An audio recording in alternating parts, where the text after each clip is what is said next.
આજરોજ 15મી ઓગસ્ટ 79માં સ્વતંત્રતા દિવસની નવસારી જિલ્લા કક્ષાની ઉજવણી બિલીમોરાની VS Patel arts and science college ખાતે કરવામાં આવી હતી, જેમાં ગુજરાત રાજ્યના નાણાં, ઉર્જા અને પેટ્રોકેમિકલ્સ વિભાગના મંત્રી કનુભાઈ દેસાઈના વરદ હસ્તે ધ્વજવંદન કરીને સલામી ઝીલીને સ્વતંત્રતા દિનની આન બાન અને શાન સાથે ઉજવણી કરવામાં આવી હતી,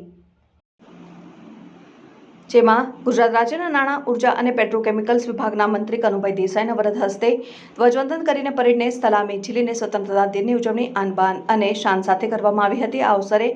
પોલીસ બેન્ડ દ્વારા રાષ્ટ્રભક્તિની સુરાવલીઓ વચ્ચે મંત્રી કનુભાઈ દેસાઈએ જિલ્લા કલેક્ટર શિપ્રા આગરે અને જિલ્લા પોલીસ વડા સુશીલ અગ્રવાલની ઉપસ્થિતિમાં પરેડનું નિરીક્ષણ કર્યું હતું। આ અવસરે મંત્રી કનુભાઈ દેસાઈએ દેશના 79માં સ્વતંત્રતા પર્વ નિમિત્તે બિલીમોરા ખાતે ઉપસ્થિત જનતાને સ્વતંત્રતા દિનની શુભેચ્છાઓ પાઠવી નાગરિકોને રાષ્ટ્રહિત પ્રથમનો ભાવ હરમેશ હૈયે રાખવાનું આહવાન કરતો પ્રજાજોગ સંદેશો પાઠવ્યો હતો। શાળાના બાળકોએ રંગારંગ સાંસ્કૃતિક પ્રવૃત્તિઓ અંતર્ગત ગરબા, ગીત, નાટિકા, મંચન અને યોગ કરતબનું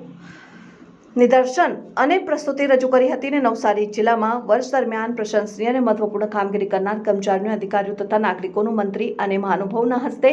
પ્રશસ્તિ પ્રમાણપત્ર એનાયત કરીને સન્માન કરવામાં આવ્યું હતું। સાથે જિલ્લા કલેક્ટરને જિલ્લાના વિકાસ માટે ₹25 લાખનો ચેક અર્પણ કરાયો હતો। કાર્યક્રમ બાદ મંત્રીશ્રીએ મહાનુભાવો અને પદાધિકારીઓની ઉપસ્થિતિમાં કોલેજના મેદાન ખાતે ગ્રીન ગુજરાતની ભાવનાને ઉજાગર કરતા વૃક્ષારોપણ કર્યું હતું।